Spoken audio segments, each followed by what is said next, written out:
Hello Namibia and welcome to NMH at 1 on Tuesday the 23rd of February 2021. I am your host Priska Agnolo and thank you so much for joining us today. Let's get the show on the road.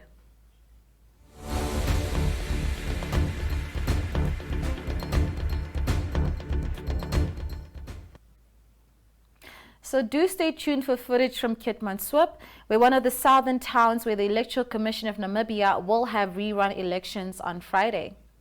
Moving on to our COVID-19 news. In your COVID-19 monitor tomorrow, we will look at the number of active cases in Namibia's 14 regions, but today we zoom in on data for healthcare workers. By Sunday, 1,717 health workers have tested positive, with 31 new cases reported over the last 6 days. This group's recovery rate stood at 96%. Again, no new cases were reported among these frontline workers in southern Namibia. The most new cases were recorded in the Oshana region, with 7, followed by 6 cases in Khomas, 5 in the Oshodanjupa region, and 4 in Ohangwena.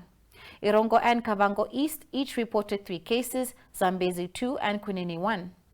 As far as the overall number of positive cases are concerned, the districts of Umuthia, Tsumeb, and Katima Mulilo surpassed the 500 mark at the end of last week. Government will tomorrow morning announce alterations, if any, to current regulations to curb the pandemic. Let's move to a quick ad break, ladies and gentlemen, and I'll be right back to introduce the first video segment for today.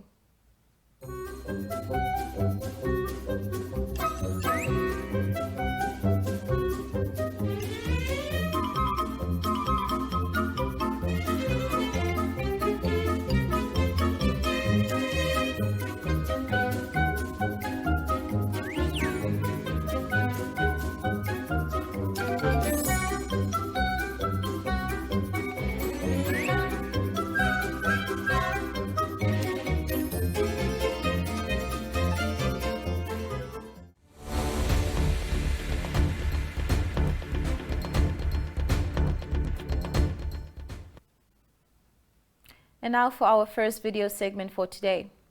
With only 2 days left to ensure that election officials, party agents and police officers are ready for the by-elections at Aroap in Kus set for Friday the 26th of February, training is in full swing.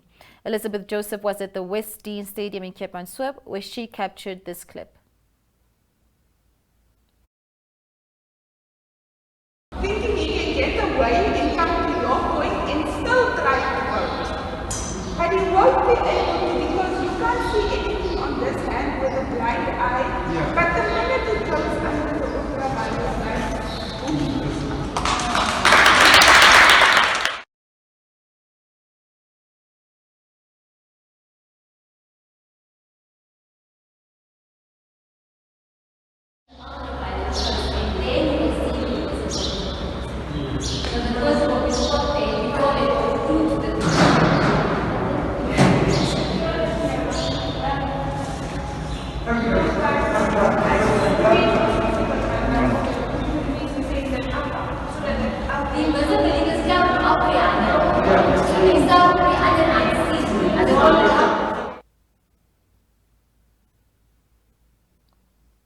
In our second video, a part-time farmer from the Omusati region, Franz Ndali, shares his experience about the horticulture support and value chain development project during a recent visit by the Agricultural Ministry to the region. This clip was contributed.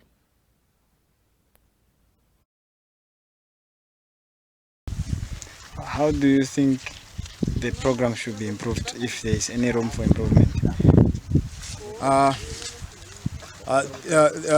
This program, the program should really improve because in terms now when we the quantity of materials we received, they were so few. So we need a lot of materials, especially drip pipes, which are very expensive. But if the dripping pipes, materials are subsidized throughout the year, then we will not complaint. We will not have any complaints. And the other, in terms of tractors, equipment, we need a full-time tractor that can be available always. When I need to plow, at least I can easily access the tractor. But if the tractors are only available during rain season, so and I'm a throughout the year farmer, it will not make any sense to me, and to even to any farmer, because we need. If I switch off when we are after rain, so I have to. How I'm going to recover at the next generation, at the Next season. So it's not easy. How difficult is it for you to have access to market when you produce here? Is it easy for you to get customers, or do you take them somewhere? Market, it's not that a big problem. At this moment, because we are, I call it, it's like to me, it's still small. So we are struggling for customers, but not the biggest challenge.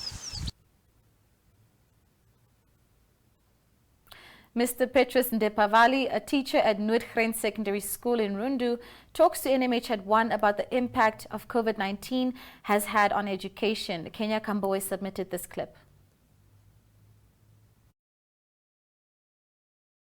Mr. Ndepavali, can you just briefly tell us how COVID-19 affected the school?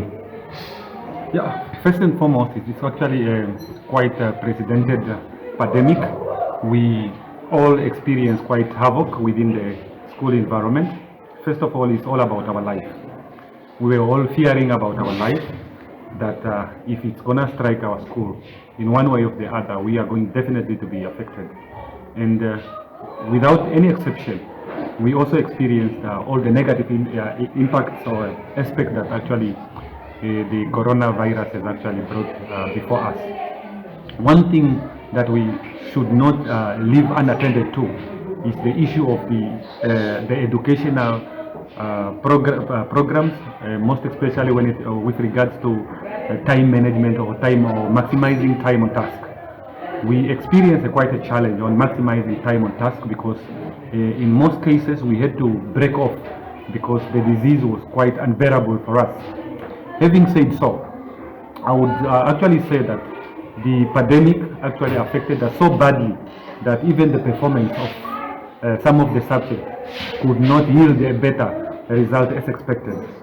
And due to that, we also had to change here and there our timetable on how we actually operate, because these new protocols were really serious that we need to adhere to them.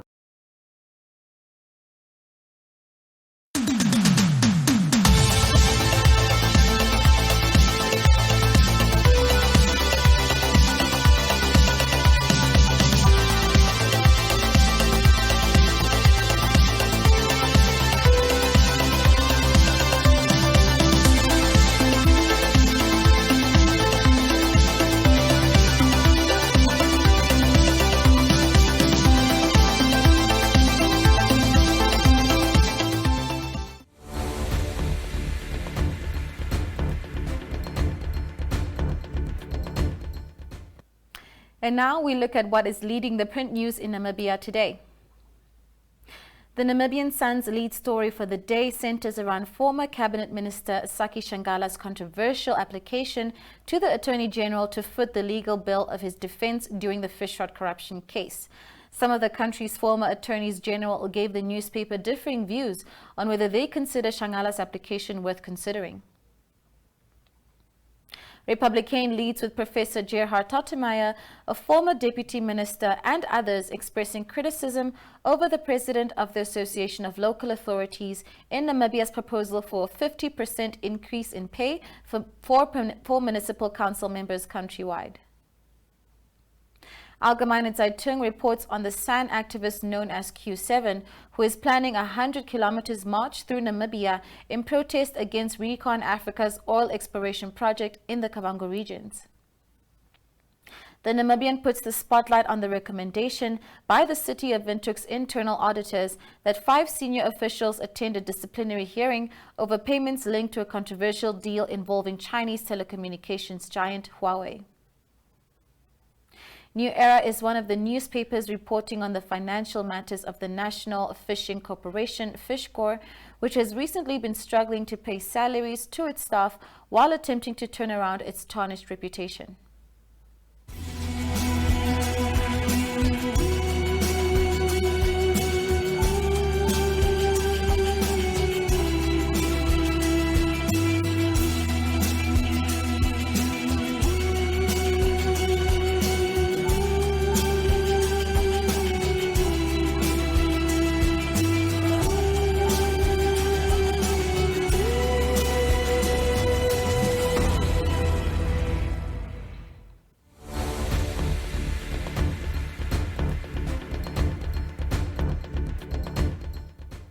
And now we take a look at the inside pages.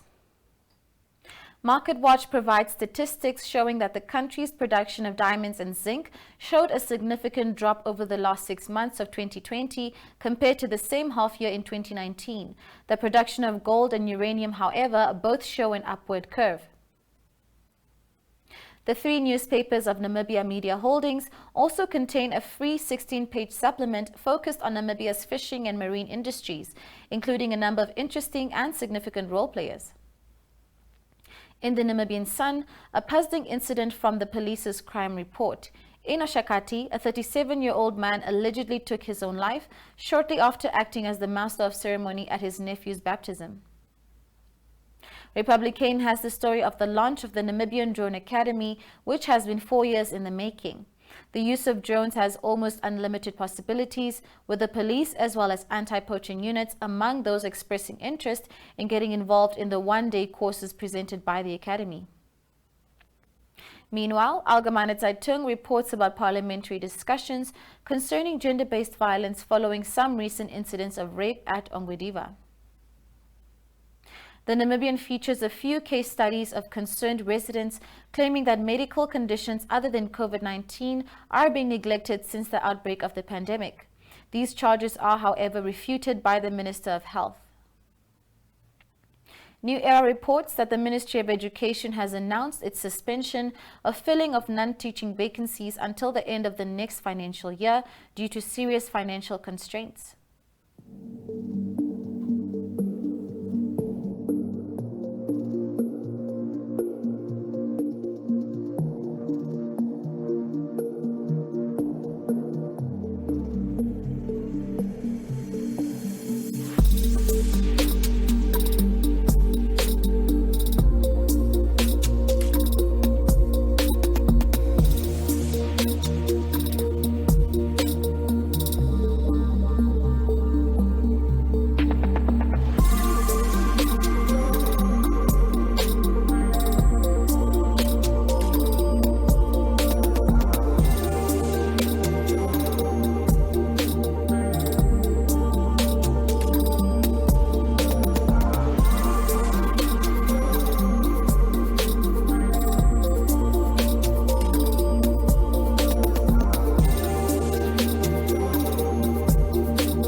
All right, ladies and gentlemen, we have finally reached the end of our show. Thank you so much for joining us today. And I've been your host, Priska Anyolo, live for NMH at 1. Do have a great day and do stay tuned for a snapshot of today and tomorrow's weather as well.